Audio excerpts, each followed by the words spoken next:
Hello friends, તો કેમ છો બધા? આજે તમારી જોડે એક બીજી નવી જ રેસીપી લઈને આવી છું, હેલ્ધી અને એકદમ ખાવામાં ટેસ્ટી. અને તમે બહારના ભજીયા તો ખાવાનું ભૂલી જ જશો જ્યારે તમે આ મગના ભજીયા બનાવીને ખાશો. તો ચાલો હવે આપણે આ બનાવવાનું શરૂ કરી દઈએ. તમે મારી ચેનલ ઉપર નવા હોય તો સબસ્ક્રાઈબ કરી દેજો.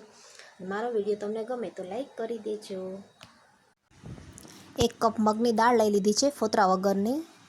અડધી વાટકી આપણે એટલે 2 ચમચી જેટલી ચણાની દાળ પણ સાથે લઈ લીધી છે.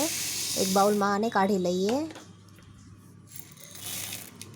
હા, અમે પાણી આમાં નાખીને આપણે 10 મિનિટ ગરમ પાણીમાં રાખવું હોય તો 10 મિનિટ, અને 1 કલાક માટે રાખવું હોય તો 1 કલાક માટે તો દાળ સરસ મજાની ફૂલીને તૈયાર પણ થઈ જાય છે. અને તમારે ગરમ પાણી ફટોફટ બનાવો હોય તો ગરમ પાણીમાં 10 મિનિટ સુધી રાખી શકો છો.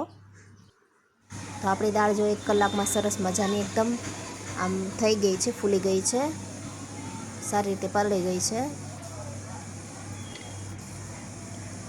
ને એક મિક્સર બાઉલમાં લઈ અને આને આપણે પીસી લઈએ.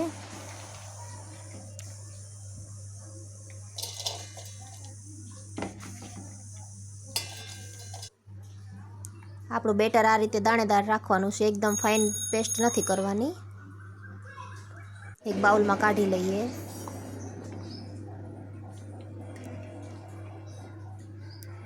એમાં નાખવા માટે મેં ડુંગળી લઈ લીધી છે, આદુ મરચાંની પેસ્ટ લઈ લીધી છે, અને એને બાઇન્ડિંગ આપવા માટે મેં ચોખાનો લોટ લીધો છે.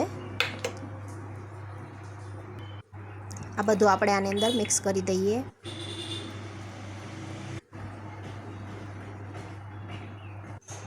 થોડું મીઠું નાખી દઈએ સ્વાદ પ્રમાણે. સારી રીતે મિક્સ કરી દઈએ.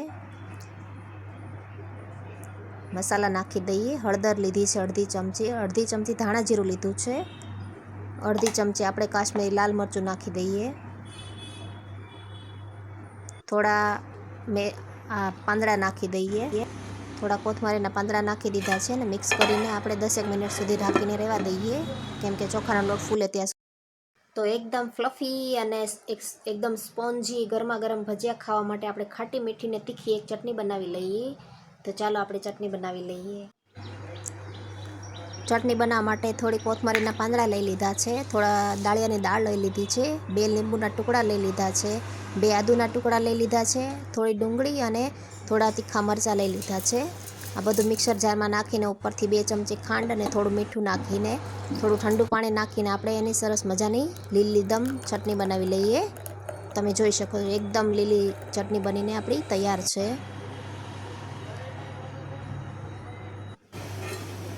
આપણું બેટર રેડી છે. બેટરને આપણે સારી રીતે હાથેથી ફેટી લેવાનું છે.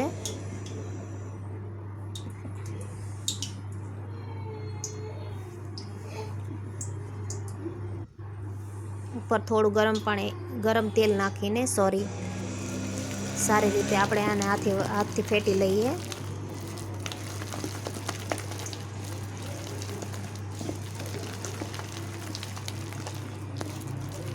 આપણું બેટર ફેટીને તૈયાર છે. હવે આપણે આમાંથી નાના નાના ભજીયા ઉતારી લઈએ. પહેલાં ફૂલ ફાસ્ટ ગેસે તેલ ગરમ થવા મૂકી દઈશું, પછી આપણે ધીમો ગેસ કરીને બધા જ ભજીયા આ રીતે ઉતારીશું. જેટલા આમાં સમાય એટલા આ રીતે આપણે ઉતારી લઈએ. અને નાખીને તરત જ આપણે ચલાવવાના નથી, થોડી વાર થવા દેવાના છે. પછી આપણે આને ધીમા હાથે આપણે એકદમ ફેરવશું.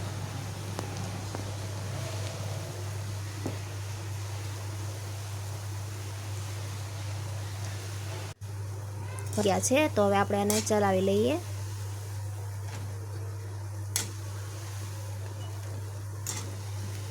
એકદમ ગોલ્ડન બ્રાઉન નથી થવા દેવાના, એકદમ લાઇટ બ્રાઉન થવા દેવાના છે. ખાવામાં એકદમ ટેસ્ટી અને એકદમ ક્રિસ્પી લાગે છે. તમે જોઈ શકો છો. તો આપણા ભજીયા બનીને તૈયાર છે લીલી ચટણી સાથે. તો તમને અમારી રેસીપી કેવી લાગી? જો ગમી હોય તો લાઈક કરી દેજો. મારી ચેનલ ઉપર ન હોય તો સબસ્ક્રાઈબ કરી દેજો.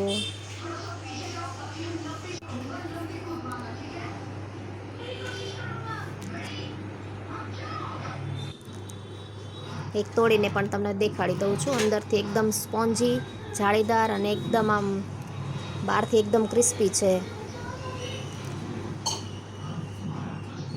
ચટણી સાથે ખૂબ જ સરસ લાગે છે આ ભજીયા.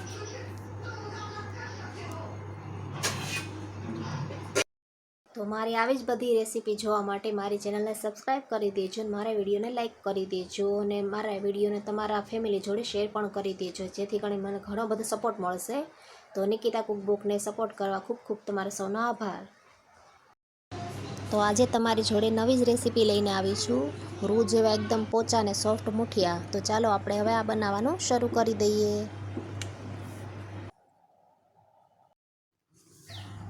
એક વાસણ લઈ લીધું છે, એમાં 2 ચમચી દહીં નાખી દઈશું. 2 નાની ચમચી તેલ મિક્સ કરી દઈશું.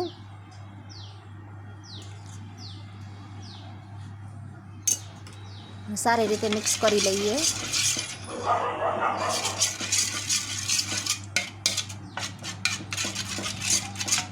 આ રીતે કરવાથી આપણા મુઠિયા એકદમ સોફ્ટ બને છે. થોડું ધાણા જીરું નાખી દઈએ, અડધી ચમચી જેટલું છે. અડધી ચમચી હળદર નાખી દઈએ. અડધી ચમચી લાલ મરચું નાખી દઈએ. 2 ચમચી આપણે તલ નાખી દઈએ, થોડા કરકરા બને એટલે. આદુ મરચાંની પેસ્ટ નાખી દઈએ. સ્વાદ પ્રમાણે મીઠું નાખી દઈએ. થોડો ઈનો નાખી દઈએ, ખાવાનો સોડા. એને ફૂલાવવા માટે થોડો આપણે ઉપરથી લીંબુ નાખી દઈએ. ખાટો મીઠો ટેસ્ટ આપવા માટે આપણે થોડી ખાંડ નાખી દઈએ.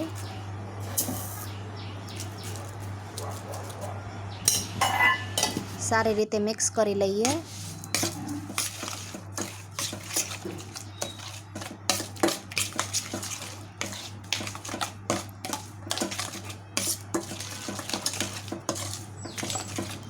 મિશ્રણ તૈયાર છે.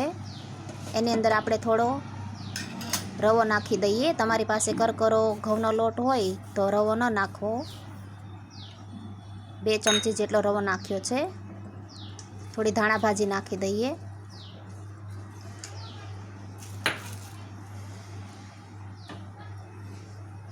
દોઢ કપ જેટલો આપણે ઘઉંનો લોટ ઉમેરી દઈએ. સારી રીતે મિક્સ કરી લઈએ. થોડી વાર રહેવા દઈએ. મીડિયમ સાઇઝની દૂધી લઈ લીધી છે. તાજી દૂધી આપણે લેવાની નથી, એકદમ કઠણ દૂધી હોય ને એવી લેવાની છે, બિયાવાળી. તાજી દૂધીમાં એકદમ પાણીનો ભાગ વધારે હોય છે એટલે નથી લેવાનું. અને આપણે છીણી લઈએ.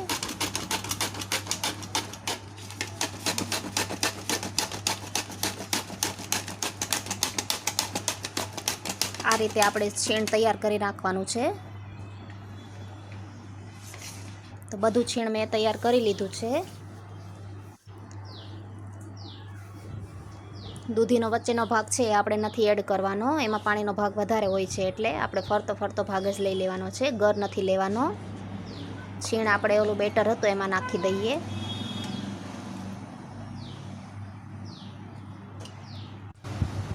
ઉપરથી થોડો 2 કે 1.5 ચમચી જેટલો આપણે ચણાનો લોટ નાખી દઈએ. વધારે નથી નાખવાનો, નહીંતર આપણા મુઠિયા ચીકણા બની શકે છે, એટલે ઓછો નાખવો ચણાનો લોટ.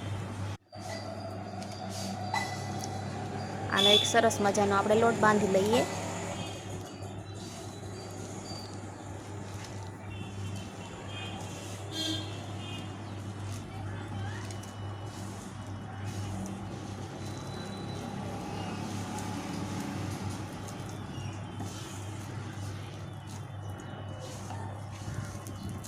લોટ બંધાઈ ગયો છે આપણો, જોઈ શકો છો તમે. હાથને તેલથી ગ્રીસ કરીને આપણે આના મુઠિયા વાળી લઈએ.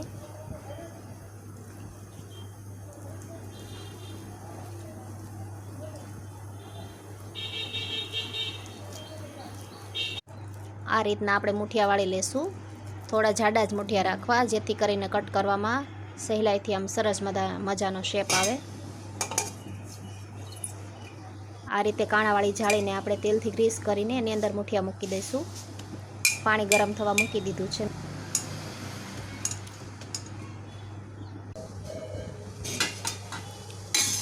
કાણાવાળી ડીશ મૂકીને એની ઉપર આપણે મુઠિયા મૂકી દઈએ. 15 થી 20 મિનિટ ધીમા તાપે થવા દઈશું.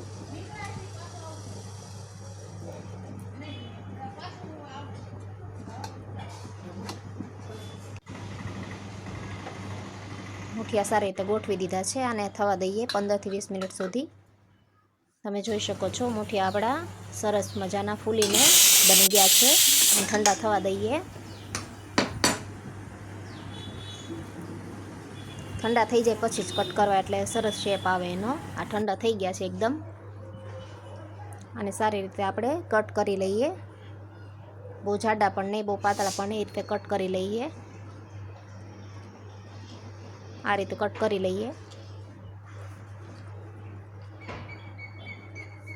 ગરમ ગરમ કટ કરશો તો પછી મુઠિયા કદાચ આમ છૂંદો થઈ જાય એવું બને, એટલે એકદમ ઠંડા થાય પછી તે કટ કરવા, એટલે એકદમ જાળીદાર અને સોફ્ટ કટ થઈ શકે. બધા કટ થઈ ગયા છે મુઠિયા, જોઈ શકો છો તમે, એકદમ સોફ્ટ છે. તોડીને પણ દેખાડું, અંદરથી પણ એકદમ બફાઈ ગયા છે સારી રીતે. અને વઘાર કરવા માટે એક કઢાઈ મૂકી દીધી છે. થોડું તેલ નાખી દઈએ, બહુ વધારે તેલ નાખીએ નહીંતર તેલવાળું બહુ સ્વાદ આવશે વધારે. થોડી રાઈ નાખી દઈએ, થોડું જીરું નાખી દઈએ, અડધી ચમચી આપણે તલ નાખી દઈએ. સારી રીતે ફૂટી જાય પછી આપણે આમાં મુઠિયા એડ કરવાના છે. ગેસ બહુ ફાસ્ટ થઈ ગયો તો એટલે તમારે ધીમા ગેસે કરવું, કેમ કે આ સ્ટીલની કઢાઈ છે એટલે જલ્દી ગરમ થઈ જાય છે. મુઠિયા નાખી દીધા છે અને સારી રીતે મિક્સ કરી લઈએ.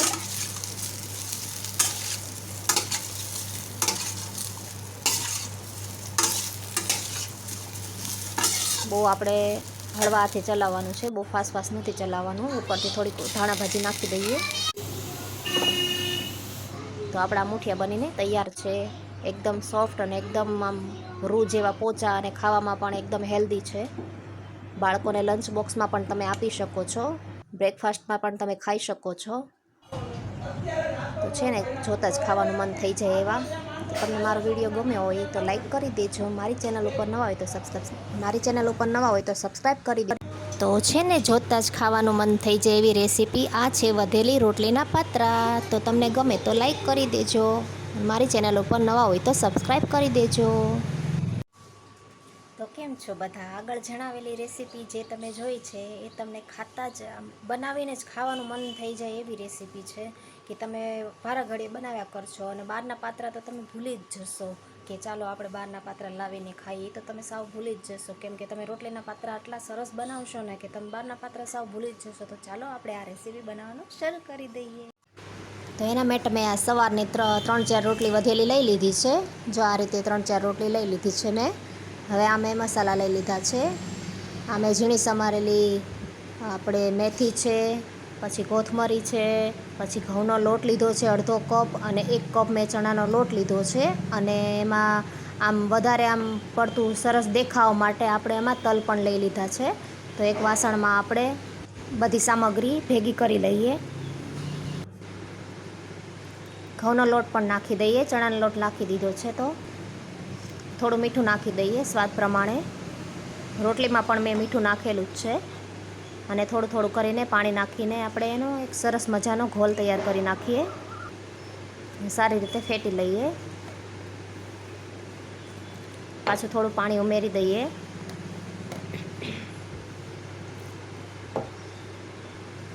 સારી રીતે જો આ રીતે તમારે ઘોલ તૈયાર કરવાનો છે. થિકનેસ આની આવી જ હોવી જોઈએ.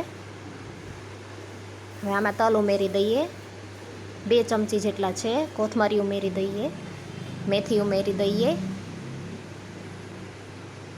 1 ચમચી ધાણા જીરું પાવડર ઉમેરી દઈએ,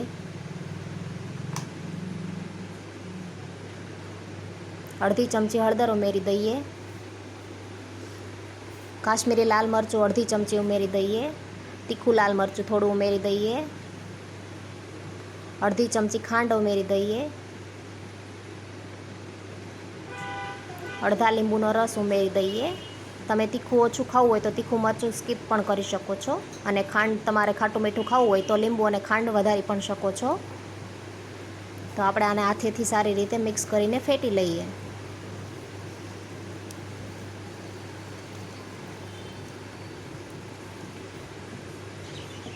સારી રીતે ફેટીને તૈયાર છે. આપણું આ બેટર બની ગયું છે. હવે આપણે આને રોટલી પર પાથરી લેવાનું છે. તો રોટલી લઈ લીધી છે. ચમચીની મદદથી આપણે આને રોટલી પર સારી રીતે પાથરી દઈએ, જેમ કે આપણે પાતરા ઉપર પાથરતા હોઈએ છીએ એમ. બહુ જાડું પણ નહીં, બહુ પાતળું પણ નહીં, એવી રીતે આપણે સારી રીતે આખી રોટલીમાં આ મિશ્રણ પાથરી દઈએ.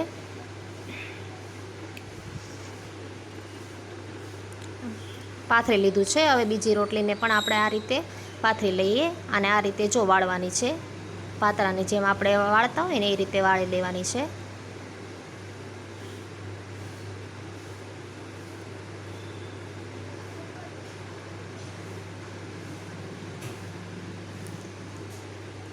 બીજી રોટલીને પણ આપણે આ રીતે પાથરીને ફેલાવી લઈએ.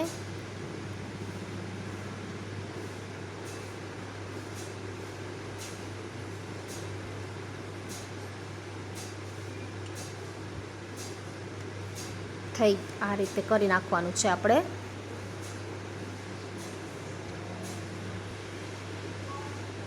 આને પણ આ રીતે રોલ વાળી લઈએ.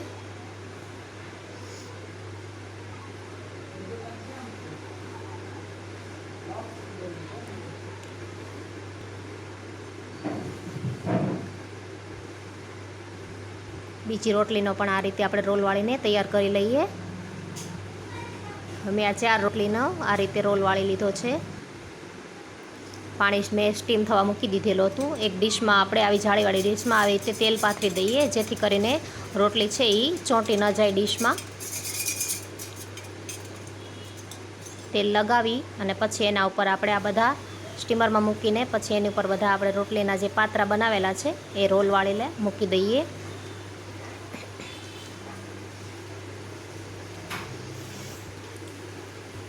આ રીતે મૂકી દીધા છે. હવે આને 10 થી 15 મિનિટ સુધી ઢાંકીને એકદમ ધીમા તાપે થવા દઈએ. પહેલાં ફાસ્ટ ગેસે આપણે પાણી ગરમ કરી લેવાનું છે, પછી ધીમા તાપે થવા દેવાના છે. બહુ ફૂલ ગેસે કરશું તો બધું એકદમ ઉભરાઈને આમ ફેલાઈ જશે. તો આપણા જો પાતરા આ રીતે રોલ બનીને તૈયાર છે પાતરાના, અને હવે ઠંડા પણ થઈ ગયા છે, તમે જોઈ શકો છો. તો આપણે હવે આને કટ કરી લઈએ. ઉપરનો ભાગ પહેલાં આપણે એક બાજુ કાઢીને મૂકી દઈએ. આપણે આ રીતે પાતરાના ટુકડા કરી લઈએ. તમે જોઈ શકો છો આપણે આ રીતે ટુકડા કરી લઈએ.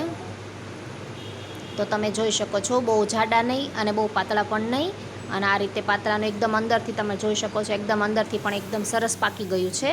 તો આપણા પાતરાના ટુકડા કટ કરીને તૈયાર છે. તો આપણે એને એકદમ ગરમ તેલમાં આપણે એને ફ્રાય કરવાના છે. પહેલાં ધીમો તાપ મેં રાખ્યો તો હવે તેલ આ પાતરા નાખી દીધા પછી ગેસ ફાસ્ટ કરવાનો છે. અને ફાસ્ટ ગેસે આપણે 3 થી 4 મિનિટ સુધીમાં આપણે આને ફ્રાય કરી લઈએ. થોડા થોડા કરીને નાખશું, બધા એકસાથે નહીં નાખીએ.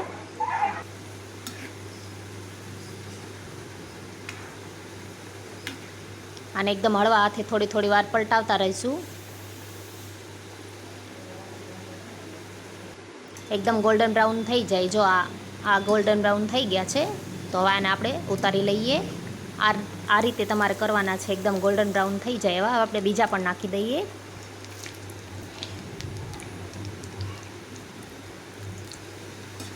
એને પણ આપણે વચ્ચે વચ્ચે ચલાવતા રહીશું. એનો પણ કલર આ રીતે એકદમ બ્રાઉન જેવો થઈ ગયો છે. તો આપણા આ પાતરા બનીને તૈયાર છે. તમને એક કટ કરીને પણ બતાવી દઉં છું. જોઈ શકો છો. આ રાત્રે મેં રેસીપી બનાવી છે એટલે થોડુંક દેખાવામાં પેલું લાગે છે, પણ ખાવામાં અને દેખાવામાં તો એકદમ એટલા સરસ લાગે છે ને કે તમે બહારના પાત્રા તો સાવ જ ખાવાનું ભૂલી જશો એટલા. તો તમને મારી આ રેસીપી ગમી હોય તો લાઈક કરી દેજો. મારી ચેનલ ઉપર હોય નવા હોય તો સબસ્ક્રાઈબ કરી દેજો. તો ટ્રીક અને ટિપ્સ એટલી યાદ રાખવાની છે કે મેં જે આગળ જણાવ્યું અને મેં જે રીતે યુઝ કર્યું, અને તમે પણ ઘરમાં રહેલી બધી જ વસ્તુથી આ રીતે બનાવી શકો છો. અને કદાચ તમારે કાંઈ પણ ઉમેરીને કરવું હોય તો વધારે સ્વાદિષ્ટ બનશે. અને તમને જો મારો વિડીયો ગમ્યો હોય તો લાઈક કરી દેજો, અને મારી ચેનલ ઉપર નવા હોય તો સબસ્ક્રાઈબ કરી દેજો. ધન્યવાદ.